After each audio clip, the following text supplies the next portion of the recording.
이제 오늘부터 다시 쓰는 사도행전적 교회 액츠 29 시리즈 설교를 시작하려고 합니다. 액츠 29라는 표현은요, 지금은 돌아가셨지만 예전에 온누리교회를 사역하셨던 하영주 목사님께서 사용하셨던 표현이에요. 액츠라는 것은 사도행전을 영어의 표현이거든요. 원래 사도행전은 28장에서 끝납니다. 근데 왜 액츠 29라고 했냐면 사도행전이 28장에서 끝났지만 계속 우리의 삶 속에서도 이 사도행전의 역사를 이어가자라는 의미에서 액츠 29를 이렇게 사용하게 되었습니다. 우리가 흔히 초대교회로 돌아가자라는 말을 많이 합니다. 근데 바로 초대교회로 돌아가자 할 때 그 교회는 어떤 교회냐면 바로 우리가 살펴볼 이 사도행전에 나오는 교회들로서, 이 사도행전에 나오는 교회들은 참으로 역동적인 모습을 보여주면서 그 사회를 변혁시키는 아주 귀한 교회 역할을 감당했습니다. 그래서 우리가 사도행전을 잘 보게 되면은 교회가 어떻게 세워졌고 또한 어떤 모습이 하는지를 잘 설명해 주고 있습니다. 그래서 저는 이제 오늘부터 이제 사도행전의 주요 본문을 가지고 8주간에 걸쳐서 우리가 지향해야 될 건강한 교회의 모습은 무엇인지를 함께 살펴보고자 합니다. 우리는 먼저 교회를 생각할 때 우리 교회, 이 자기 교회를 넘어서 하나님의 관점에서 넓게 보는 의식을 먼저 가져야 합니다. 여러분, 하나님의 나라라는 표현들이 우리 한국 교회인들에게는 익숙하진 않은데요, 실은 이 하나님의 나라는 굉장히 중요한 주제입니다. 하나님의 나라는 한마디로 말해서 하나님이 통치하시는 나라인데, 예수님께서 이 땅 가운데 오신 목적은 뭐냐면 이 하나님 나라를 이루기 위해서 이 땅에 오셨고, 그래서 예수님의 사역은 이 하나님 나라를 선포하시고 가르치는 삶, 그리고 그 일을 위해서 치유하는 일들을 하셨습니다. 요즘 우리가 마태복음을 가지고 계속 큐티를 하고 있는데, 여러분들 특별히 마태복음 4장 17절은 이 마태복음의 중요한 전환 구절인데요, 우리 마태복음을 한번 찾아볼까요? 중요한 구절이니까 마태복음 4장 17절을 보게 되면 주님께서 이렇게 말씀하고 있습니다. 이때부터 예수께서 비로소 전파하여 이르시되 회개하라, 천국이 가까이 왔느니라 라고 말씀하셨어요. 이때라고 말하고 있죠. 여러분, 이때다가 언더라인을 치시고요. 그럼 이때는 어느 때였냐면 바로 12절이에요. 12절에 보면 예수께서 요한이 잡혔음을 들으시고 이때부터 하나님 말씀을 전파하셨다는 거예요. 그러면 왜 예수님이 요한이 잡히신 다음에 하나님 나라를 선포하셨냐면, 요한은 구약의 마지막 선지자를 의미하는 거예요. 그래서 요한이 여기에 갇혔다라는 것은 이제 구약은 끝나고 본격적인 하나님 나라가 시작되었고, 그 하나님 나라를 위해서 예수님이 이제 선포하셨는데, 근데 예수님께서 하나님 나라를 시작하시면서 첫 번째 메시지가 있었는데 그것은 바로 회개하라는 메시지였다라는 것이에요. 여러분, 여기서 우리는 잘 기억해야 될 것은 예수님께서는 다른 그 어떤 것보다도 하나님 나라를 선포하셨는데, 마태복음에서는 천국이라고 표현하고 있고 마가, 누가, 다른 복음서에서는 하나님 나라라고 말하는데, 하나님 나라는 쉽게 말해서 하나님의 왕국을 이루시기 위해서 오셨다는 거예요. 그러면 하나님의 나라, 하나님의 왕국은 한마디로 말해서 하나님이 통치하시는 나라를 뜻하는 것입니다. 그렇기 때문에 오늘 우리가 살펴보고 있는 그동안 이 마태복음을 보게 되면 하나님의 나라가 무엇인지를 설명하고 있고, 우리가 지난주 이제 마태복음 5장부터 산상수훈을 보고 있는데, 그 산상수훈의 가르침은 어떤 이상적인 것을 말하는 것이 아니라 하나님의 제자된, 하나님의 백성된 삶이 어떤 삶인지를 가르치고 있는 것입니다. 그렇기 때문에 여러분들, 우리가 신앙생활을 하면서요, 교회는 단순히 목회자가 개척을 해서 또 부임을 해서 열심히 교회를 성장시키는 것도 필요하지만, 실은 그거보다 더 중요한 것은 뭐냐면, 교회는 이 땅 가운데 하나님의 나라가, 하나님의 통치가 임할 수 있도록, 더 구체적으로 말한다면 우리 개인의 삶, 여러분의 가정의 삶, 그리고 우리 사회 가운데 하나님의 통치가 일어나도록 하나님 나라의 백성의 삶을 가르치는 것이 교회라는 것입니다. 근데 만약에 우리가 하나님의 통치, 하나님 나라에 대한 관심이 없이 그저 교회 개개의 부흥과 부흥에만 집착을 한다면, 또 아니면 우리가 신앙생활하면서 하나님 나라 백성으로서 어떻게 살아야 할지에 대한 고민은 없이 그저 내가 기도 응답받아서 축복받는 데만 관점을 둔다면, 죄송하지만 그분은 신앙생활의 핵심을 놓치고 있는 것입니다. 그런데 안타깝게도 오늘 사도행전에 이런 일이 발생했습니다. 다시 사도행전 1장 6절로 돌아오실까요? 6절이 이렇게 말합니다. 그들이 모였을 때 예수께 여쭈어 이르되 주께서 이스라엘 나라를 회복하심이 이때니까 라고 제자들이 묻습니다. 오늘 제자들의 관심은요, 이제 주님께서 십자가에 죽으시고 부활하셨으니까 이제 주님께서 우리 이스라엘을 저 옛날 다윗 시대처럼 부강하게, 그리고 로마로부터 빨리 식민지에서 벗어나는 그 일을 언제 이루시겠습니까? 라고 그들은 물었어요. 그래서 오늘 제자들의 관심은 온통 이스라엘의 회복과 자신의 나라의 부국 강병이었습니다. 여러분들, 예수님 입장에서는 얼마나 답답했을까요? 왜냐하면 예수님께서 3년 동안 제자들에게 가르치신 것은 하나님 나라였고, 그리고 십자가에서 죽으시고 부활하신 다음에 그들과 40일 동안 있으면서 가르치셨던 것도 하나님 나라였고, 그리고 제자들을 파송하는 목적도 하나님 나라였는데, 지금 그들은 하나님 나라에는 관심은 없고 오로지 하나님, 예수님 언제 우리 이스라엘이 부강한 나라가 되겠습니까? 거기에 관심 두고요. 여러분 3절을 보실까요? 그가, 예수님을 말씀하시죠. 그가 고난받으신 후에 또한 그들에게 확실한 많은 증거로 친히 살아계심을 나타내서 부활하셨어요. 그 다음에 40일 동안 그들에게 보이시며 어떤 일을 하셨습니까?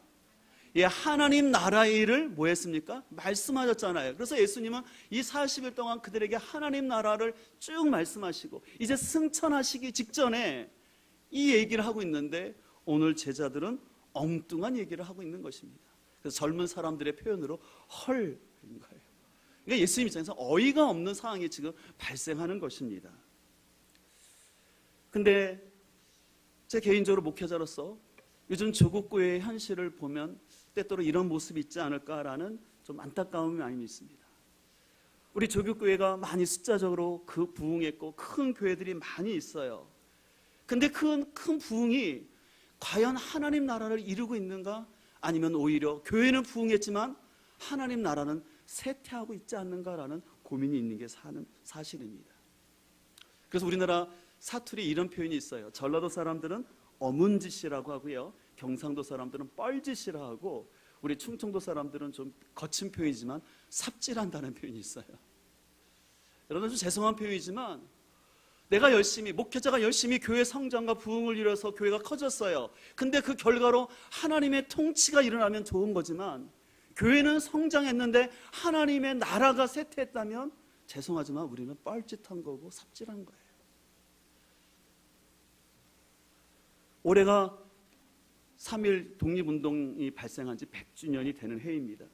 여러분, 그 당시만 해도요, 기독교인들은요 100명 중에 2명도 안 되는 1.8%에 불과했어요. 그러나 1.8%에 불과한 그 사람들이 얼마나 우리나라의 독립을 위해서, 우리 사회의 괴화를 위해서 애썼는지 몰라요. 그래서 여러분 잘 아시는 것처럼 민족대표 33인 중에 16분이나 기독교인들이었습니다. 그리고 우리 기독교인들이 선교사님을 중심으로 해서 많은 미션 스쿨과 병원을 세웠고, 또 많은 교회가 그 당시에 한글을 모르고 있는 우리 백성들에게 좀 한글을 깨우치면서 우리 사회를 앞장서서 번역시켰던 것을 잘 알 수 있습니다. 그러나 문제는 이제 80년대와 90년대를 거치면서 한국교회가 부흥의 시계를 거치면서 이제 지금 왔는데, 지금 결과론적으로, 그래서 세계에서 유명한 교회들은 다 어떻게 보면 한국에 있다 할 정도로 각 교단마다 큰 교회는 한국에 있는데, 우리 사회 가운데 과연 하나님의 이름, 하나님의 나라는 이루어지고 있습니까? 요즘은 뉴스 보는 게 참 겁납니다. 특별히 교회와 관련된 뉴스가 나올 때마다 너무나 마음이 안타깝고 참 두려운 마음이 생기는 게 사실입니다. 오늘 이러한 현실 속에서 그렇다면 우리는 하나님의 나라의 본질을 잃지 아니하고 성장할 수 있는 건강한 교회는 어떠한 교회일까요? 그것은 첫 번째로 회유가 아닌 회개가 강조되는 교회를 이루어야 합니다. 여러분, 회유라는 단어를 보게 되면 품을 자 부드러울 유자인데요, 사전적 정의로 보면 회유를 이렇게 말하고 있어요. 좋은 말이나 태도로 구슬리고 달래어 말을 잘 듣게 하거나 동조하게 만드는 것이라고 말합니다. 아이들 표현으로 보면 꼬신다라는 거예요. 어른들 표현은 유혹하는 거예요. 근데 예수님은요, 이 땅 가운데서 오셔서 하나님 나라를 선포하실 때 그럴싸한 비전으로 아니면 기적을 통해서 사람들을 현혹시키지 않으셨어요. 예수님이 이 땅에 하나님 나라를 선포하기 위해서 첫 번째로 외치신 말씀은 아까 봤던 마태복음 4장 17절 회개하라였습니다. 회개해야지만 천국이 임한다는 거예요. 이런 천국에 가까웠다는 것을 우리가 잠깐 잘못 뉘앙스를 이해하면 미래적으로 생각하는데 그게 아니라 천국이 시작됐다는 것이에요. 어떤 사람에게 천국이 시작됩니까? 회개하는 자에게 하나님 나라 백성이 된다는 것입니다. 그래서 이 회개라는 단어는 너무나 중요한데, 회개한다는 의미는 뭐냐면 방향을 바꾸다, 돌아서다라는 거예요. 다시 말해서 내가 주인된 내 나라에서 하나님 나라로 정권이 바뀌는 거예요. 다시 말해서 내 주인이 바뀌는 거예요. 그 전까지는 내가 주인 되어서 나의 욕망을 위해서 살아왔던 내가, 그것이 죄인 것을 깨닫고, 옛 자아가 죄인 것을 깨닫고 돌이켜서 이제는 내가 주인 되지 않냐고 하나님이 주인 되는 삶, 그것이 하나님 나라가 이루어지는 것입니다. 그렇다면 우리의 신앙은 바로 회유가 아니라 회개해야지만 시작되는 거예요. 근데 오늘날 많은 사람들 가운데 회개하지 아니하고 그냥 교회를 다니려고 하는 사람이 있어요. 심지어는 교회 역시도 프로그램이나 어떤 시설로 사람들을 자꾸 회유하려는 듯한 모습이 보일 때가 있습니다. 그러나 우리는 회유가 아니라 온전한 복음을 통해서 회개해야지만 하나님의 나라가 되고 하나님 백성이 됩니다. 아까 말씀드린 것처럼 자꾸 우리 교회가 오늘날 자꾸 사람들은 교회에게 다른 걸 요구하는 것 같아요. 교회가 구제를 많이 하고 복지를 많이 해야 된다고 얘기해요. 틀린 건 아니에요. 근데 여러분들 오해하지 마셔야 될 것은 교회가 절대 복지기관이 아니고 문화센터가 아니에요. 교회는 하나님 나라를 위해서, 하나님 나라가 이루어지기 위해서는 우리 안에 있는 죄를 보게 하고 내가 더 이상 주인 되지 않냐고 하나님이 주인 되도록 방향을 바꾸게 하는 것이 교회인 거예요. 그래서 여러분들 회개하기 위해서는 전제가 있어요. 내가 죄인이라는 사실을 고백해야 되거든요. 근데 실은 오늘날 사람들은, 현대인들은 지난주도 말했죠. 나 퍼스트, 나 우선주의, 그리고 에고이즘이 가득한 사람이기 때문에 자신의 죄를 말하는 걸 굉장히 거북하게 생각합니다. 그러다 보니까 강단에서도 죄에 대해서 얘기하는 걸 두려워해요. 자꾸 성도들이 이렇게 반응하는 거예요. 목사님, 우리가 한 주간 동안 얼마나 세상에서 힘들고 어렵게 왔는데 좀 교회에서 위로하고 힘을 주는 메시지를 주셔야지 왜 자꾸 죄를 지적하는 설교를 합니까? 그러면 자꾸 성도들이 바라는 건 자신의 마음을 위로해 줄 수 있는 따뜻한 메시지, 아니면 어떤 교양적이고 어떤 좋은 지식을 주는 것들, 아니면 흔히 좀 재밌는 그런 설교에 관심을 두습니다.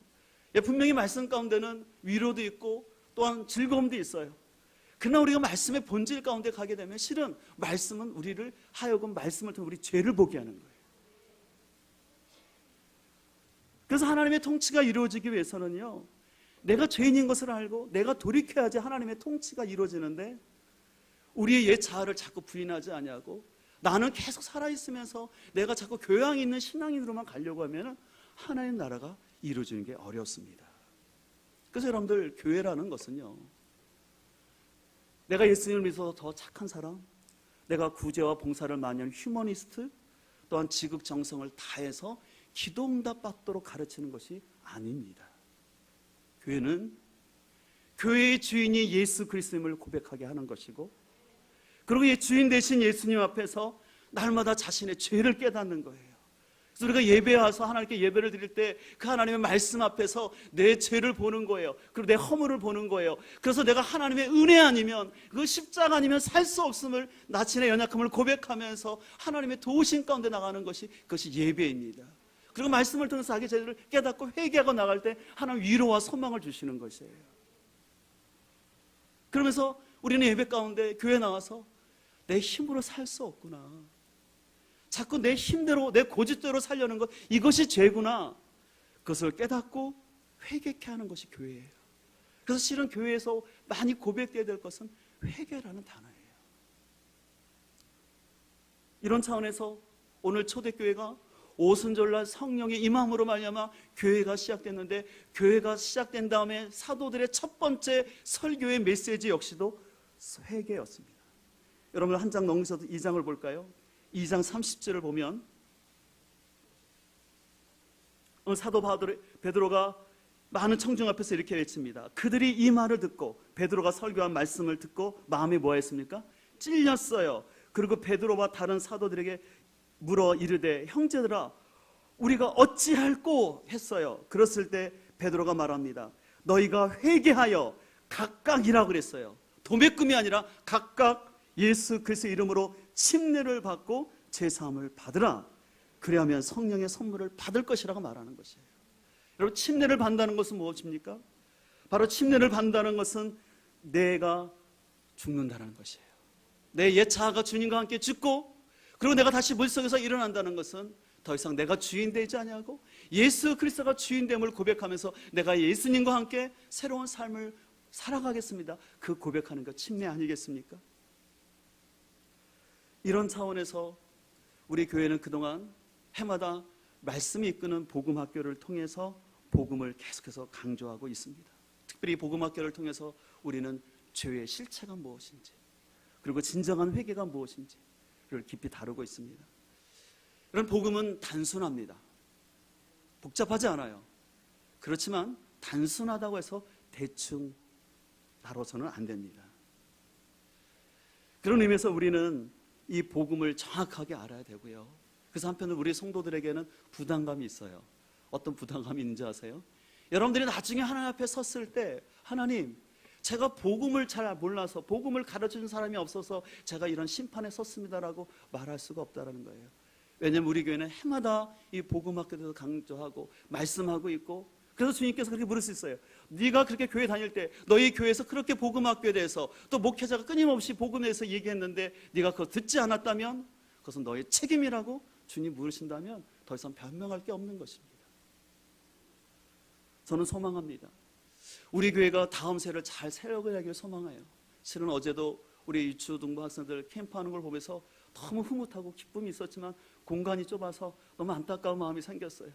그래서 어떻게 하면 아이들한테 더 좋은 교육시설을 해줄까, 또 앞에 주차장도 좀 편하게 우리 성도님들이 좀 주차했으면 좋겠다라는 생각도 들어요.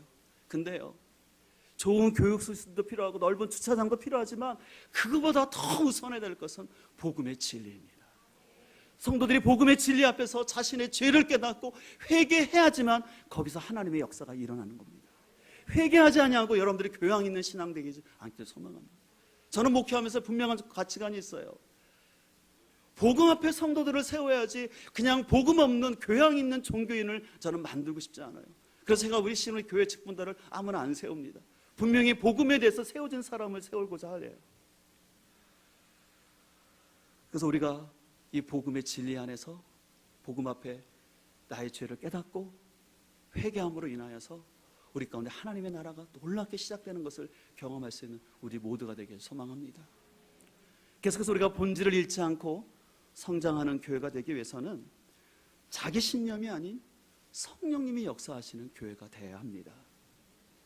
오늘 이제부터 사도행전을 볼 텐데요, 이 사도행전은요 하나님의 나라를 이룸에 있어서 성령께서 얼마나 역사하고 있는지를 볼 수가 있어요.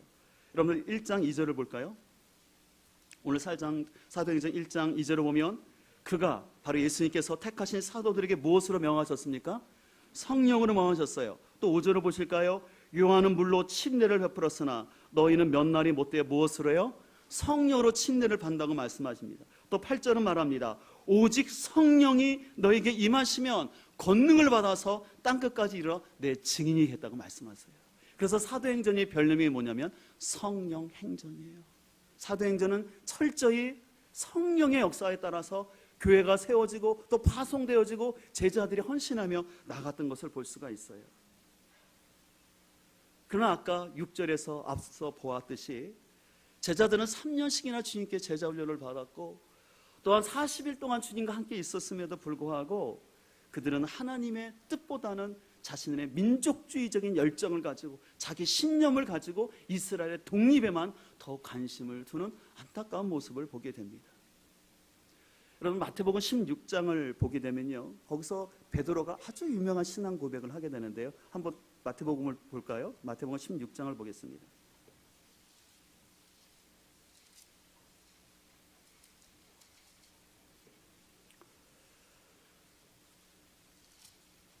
마태복음 16장 15절부터 보면요, 예수님께서 이렇게 물었어요. 너희는 나를 누구냐? 라고 물었어요.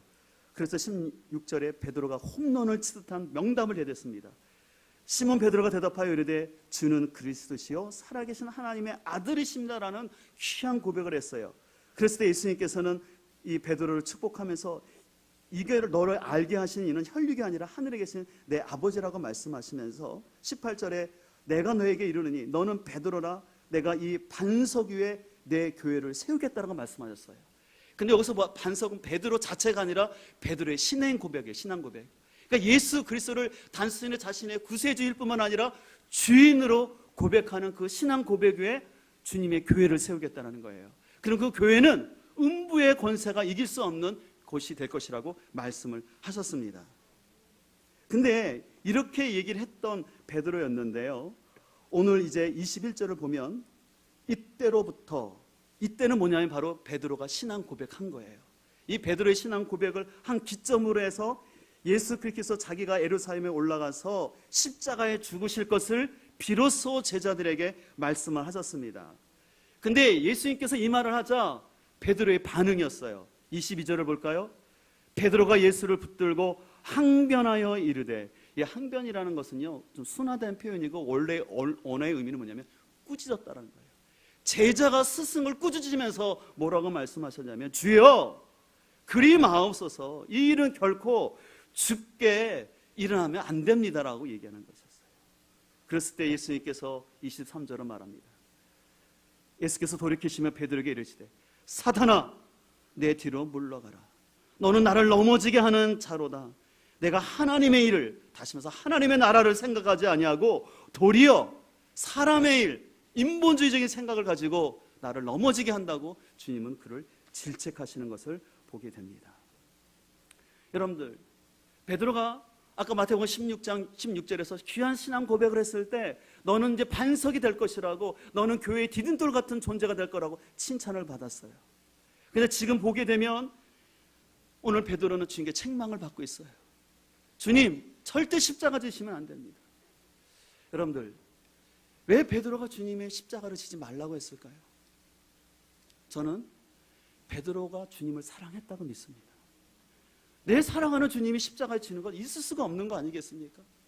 그런 하나님 나라에 어떤 열정이 있었을 것 같아요. 주님이 죽으시면 어떻게 하나님 나라가 이루어집니까? 그건 이루어질 수 없습니다. 그래서 베드로는 자신의 사랑과 열정을 다해서 이런 일은 결코 일어나서는 안 되고, 그런 일이 있으면 내가 목숨을 막아서라도 주님 내가 막겠습니다라는 그런 순수한 열정이 있었다고 저는 믿습니다. 근데 문제는 이런 베드로의 자기 열정과 사랑이 넘쳤을 때 오히려 그것이 하나님 나라에는 걸림돌이 됐다는 거예요. 그래서 조금 전에는 디딤돌 같은 반석이라는 칭찬을 들었던 베드로가 사단아 뒤로 물러가라. 너는 나를 넘어지게 하는 걸림돌이 되었다라고 얘기하는 거죠. 여러분, 우리 신앙생활 가운데요, 어떤 때는 디딤돌 역할을 할 수도 있고 어떤 때는 걸림돌 역할을 할 수 있어요. 그럼 여러분, 디딤돌과 걸림돌의 차이는 어디인지 아세요? 그건 제가 말씀을 묵상해 보니까 자기 신념을 따르느냐 성령을 따르느냐에 달려있는 것 같아요. 베드로가 계속해서 자신의 신념 가운데, 자신의 사랑 가운데 이스라엘의 회복에 대한 열정을 가지고 있었을 때는 그 신념은 하나님 나라의 걸림돌이 됐습니다. 그러나 그가 성령에 의해서 믿음으로 고백했을 때는 그가 하나님 나라의 디딤돌이 되는 것을 볼 수가 있습니다. 저는 제가 목회를 하면서 실은 그런 것들을 늘 고민하고 조심하고 있습니다. 제가 열심히 하나님의 교회를 위해서 섬기고 봉사하지만, 또 하나님의 은혜로 부흥되지만, 혹이라도 제 열정과 제가 주님의 교회를 향한 사랑이 하나님 나라의 걸림돌이 되지 않을까라는 두려운 마음이 있는 게 사실입니다. 제가 왜 이런 마음을 갖냐면, 요즘 조국교회 현실들을 보면서 과거에 참 하나님의 교회를 위해서, 한국교회를 위해서 귀한 역사를 하셨던 목사님들이 지금에 와서는 때로는 한국교회 가운데 많은 누를 끼치는 모습을 보면서 그건 그분들이 나빠서가 아니라고 저는 생각해요. 절대 그분들이 영성이 없어서 쉽게 말할 수가 없는 것 같아요. 문제는 저는 제가 그 모습을 보면서 저도 참 조심해야 되겠다. 그래서 제가 기도 노트, 개인 노트 가운데 제목 중에 하나가 뭐냐면, 제가 교회를 향한 저의 사랑과 열정이 하나님 나라에 걸림돌 되지 않고 디딤돌만 되게 하소서. 그래서 제가 새벽에 기도할 때 이 제목을 넣고 합니다. 여러분, 성도들도 여러분들도 한번 잘 생각을 하셔야 됩니다. 여러분이 여러분의 자녀를 위해서 여러분의 일터 가운데 열심히 헌신하고 수고하는 거 귀한 것입니다. 하지만 만약에 여러분의 자녀를 위한 여러분의 사랑과 열정이 오히려 자녀들의 삶에 하나님의 나라가, 하나님의 통치가 임하는 것을 방해한다면 잘 생각을 해보셔야 돼요. 요즘 스카이 캐슬이라는 드라마가 굉장히 유행을 한다고 하죠. 제가 보지 않아서 제가 뉴스를 보는데, 저는 신문을 두 종류를 봐요. 하나는 좀 진보적인 신문, 한 신문은 보수적인 신문을 보는데 제가 깜짝 놀랐어요. 바로 어제였는데, 신문이 다 각각의 견해가 있지만 그 스카이 캐슬 관련된 그 기사를 한 신문당 2개씩 다 쓰고 있더라고요. 이게 얼마나 인기가 있고 얼마나 지금 한국 사회로 비춰지고 있는지를 보여주는 것 같아요.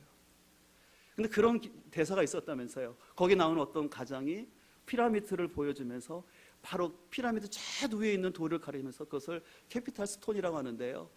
피라미드에 제일 높이 올라가야지 네가 성공을 하는 거고 네가 많은 걸 누릴 수 있어. 어떻게 보면 세상 교육은 세상의 가치관은 더 높아질 것을 말하고 있습니다. 그러나 하나님의 나라는 그런 나라 아니에요. 다른 사람을 경쟁해서 내가 더 높이 올라가고 거기서 권세를 누리고자 하는 것, 그것은 하나님 나라와 전혀 상관없습니다. 그런데 만약에 우리가 하나님 믿는 사람들이 교회 나와서 기도하고 소망하고 애쓰는 것이 나도 세상처럼 더 높아지고 더 많은 걸 누리고 명예를 얻기 위해서 그렇게 기도하고 있다면 여러분의 신앙을 다시 한번 돌이켜봐야 돼요. 우리가 열심히 공부하고 승진하고 높은 자리에 올라가는 거 필요합니다. 그러나 동기가 중요해요. 왜 공부하고 왜 그 자리에 있냐라는 것입니다. 내가 부귀영화를 누리기 위해서 한다면 그건 세속적이고 인본적인 거예요. 그건 아직 회개하지 않는 옛 자아가 추구하는 거예요. 우리가 열심히 공부하고 직장에서 성실하게 수고하고 더 승진하는 것은 뭐냐면 하나님의 통치가 임할 수 있도록, 내 일터에서 하나님의 통치가 임할 수 있도록. 하나님의 나라는 어떤 나라입니까? 한마디로 공의와 자비가 넘치는 나라예요. 공의가 있는 거예요. 하나님의 공의와 정의로 이 땅이 세워지고, 그리고 가난한 자와 약자를 무시하지 않는, 힘이 있다고 해서 그 힘으로 무시하지 않는 그런 자비의 나라를 만들어야 돼요. 그래서 우리가 계속해서 이런 하나님의 나라의 관점을 가져야 돼요. 하나님의 나라, 공의와 자비의 나라. 그래서 공의를 행하려면 실은 우리가 어느 정도 힘이 필요한 거예요. 그래서 공부하고 높아지는 것이죠. 근데 여러분들, 높아지지 않는다 할지라도 하나님 나라는 이루는 거예요. 우리 가치관을 바뀌어야 돼요. 우리는 자꾸 좋은 대학을 가고 내가 높아져야지만 영향을 끼친다는데 아니에요. 저는 그렇게 생각합니다. 여러분의 삶 가운데 하나님 나라가 제일 먼저 이루어질 것은 여러분의 가정이에요. 부모님의 모습을 통해서 자녀들이 하나님 나라가 이런 거구나 걸 볼 수 있게끔 해야 돼요. 근데 만약에 부모들이 너무 열심히 직장에서 일하시고 돈 버는 것 때문에 자녀를 돌보지 못하고 부부가 돈 벌고 일 때문에 부부관계 깨진다면 여러분들 다시 한번 여러분의 신앙을 조정할 수 있기를 소망합니다. 그래서 제가 우리 성도들 이름을 보고 새벽에서 기도하는 것은 뭐냐면, 우리 청년들에게 직장의 문을 열어주시고 또 진학의 문을 열어주시고 또 우리 성도들에게는 때가 되면 승진을 해야 될 텐데, 그걸 위해서 당연히 기도하지만 혹이라도 그것 때문에 가정이 흔들리거나 개인의 신앙이 약해지지 않기를 바라는 겁니다. 어떤 성도들을 위해서 참 기도할 때, 참 하나님께서 어떤 일을 열어주셨을 때 그것을 참 믿음으로 받아들이고 잘 분별하며 서 있어야 되는데, 때때로는 그런 것을 하나님 나라의 관점이 아니라 자꾸 일에 함몰되어서 그 일 때문에 내가 하나님 관계가 소홀해지고 내가 하나님보다 가까이 가지 못한다면 우리는 이때 성령의 음성을 우리가 들을 수 있기를 소망합니다. 건강한 교회는 저는 이렇게 생각합니다. 어떤 목회자의 비전이나 성도들의 열심만으로 이루어지지 않는다고 생각합니다. 교회의 주인은 예수 그리스도시고 오늘날도 성령님은 교회를 이끌으신 줄 믿습니다. 그렇기 때문에 저부터 날마다 저의 목회 철학을 세우는 것이 아니라 하나님 말씀 앞에 순종하는 거예요. 내 뜻을 내려놓고 기도하는 것이죠. 그렇다면 우리가 어떻게 자기 신념이 아니라 성령의 인도함 받는 삶을 살 수 있을까요? 우리 교회에서는 그래서 두 가지 T를 강조하는데 바로 큐티와 PT입니다. PT는 잘 아는 것처럼 PT는 quiet time, 말씀 묵상하는 거예요. 그런 말씀 묵상은 여러분들 잘 아시는 것처럼 결코 내 경건을 제시하거나 드러내는 거나 내 성경 지식을 쌓는 시간이 아니에요. 말씀 앞에서 내 마음을 비춰보는 거예요. 말씀을 통해서 내 안에 욕망을 보는 거예요. 말씀을 통해서 내 죄를 보는 겁니다. 기도도 마찬가지죠. 우리가 기도 훈련을 받아야 되는데 이 기도를 통해서 어떻게 응답받을 건가 그것도 필요하지만 실은 내 욕망을 성취하는 기도가 아니라 내 죄를 봐야 되고 하나님의 뜻을 찾는 거예요. 내가 A라는 기도 제목을 갖고 왔지만 하나님이 기도할 때 A가 아니라 A를 포기하라는 그 음성을 들을 수 있어야 돼요. 그리고 오히려 하나님께서 기다리라면 기다리고 오히려 C의 길을 가려면 C의 길을 갈 수가 있어야 하는 것이죠. 그럼 그 삶이 더 안전한 거예요. 내 마음대로 기도가 응답되는 것은 위험한 거예요.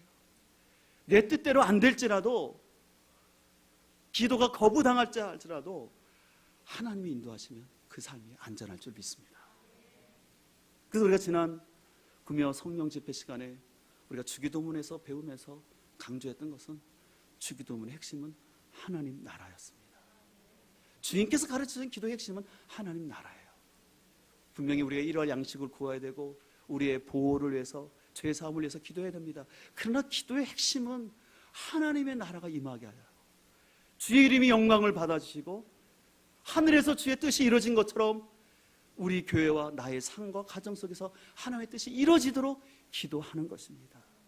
바로 그런 삶 가운데 그 사람들이 하나님의 백성이 될 때, 그런 성도들이 많아질 때 우리에게는 소망이 있는 줄 믿습니다. 우리에게는 실은 소망은 없습니다. 우리는 죄성이 가득하고요, 저도 잘 제 자신을 알지만 우리는 죄가 가득한 사람들입니다. 근데 그럼에도 불구하고 우리에게 소망이 있는 것은 주의 말씀과 성령이 계십니다. 그래서 계속해서 말씀과 우리가 기도 가운데 나갈 때 우리 하나님은 우리를 선하게 이끌어 주시고 인도하여 주셔서 부족하지만 우리의 삶을 통해서 하나님 나라를 이루어질 줄 믿습니다. 오늘 말씀을 마치면서 제가 소망하는 것은 우리가 교회를 사랑하고 헌신하되 하나님 나라를 놓치지 않기를 소망합니다. 우리 그런 마음을 가지고 우리 함께 찬양하기를 원하는데요. 여러분들 특별히 이제 설교를 마친 다음에 찬양하는 것은 실은 말씀을 듣고 내가 반응하는 거예요. 그 말씀을 하나님 앞에 내가 기도하는 거죠. 그래서 우리가 찬양을 곡조가 있는 기도라 하지 않습니까? 그런 의미에서 오늘은 한번 다 같이 일어나셔서 우리가 주기도문 찬양을 하기를 원합니다. 하나님, 오늘 말씀을 들었는데 하나님 나의 삶 가운데 하나님 나라가 이루어지게 하소서. 우리 그런 마음을 가지고 기도하는 마음을 가지고 함께 결단 찬양하며 나가도록 하겠습니다.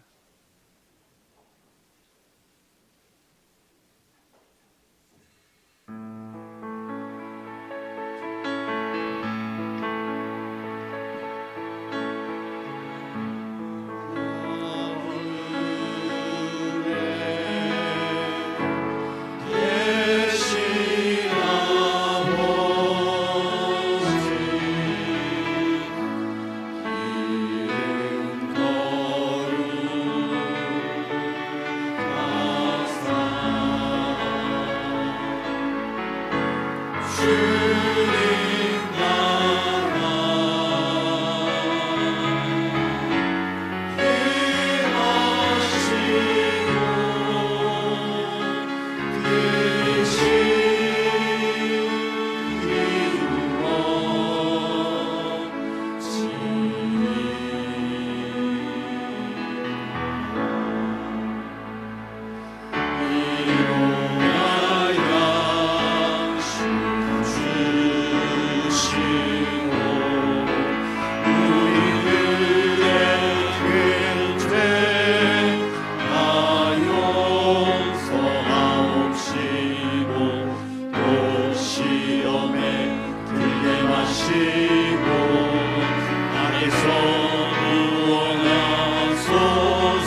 찬양을 드린 것처럼 우리의 삶 속에서 주의 나라가 이루어지길 소망합니다.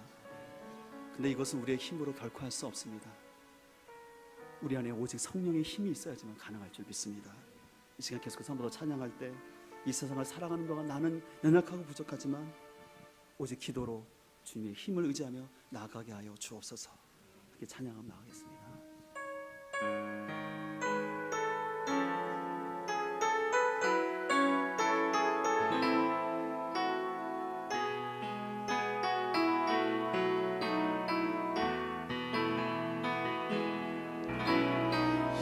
세상을 살아가는 동안에 나의 힘을 의지할 수 없으니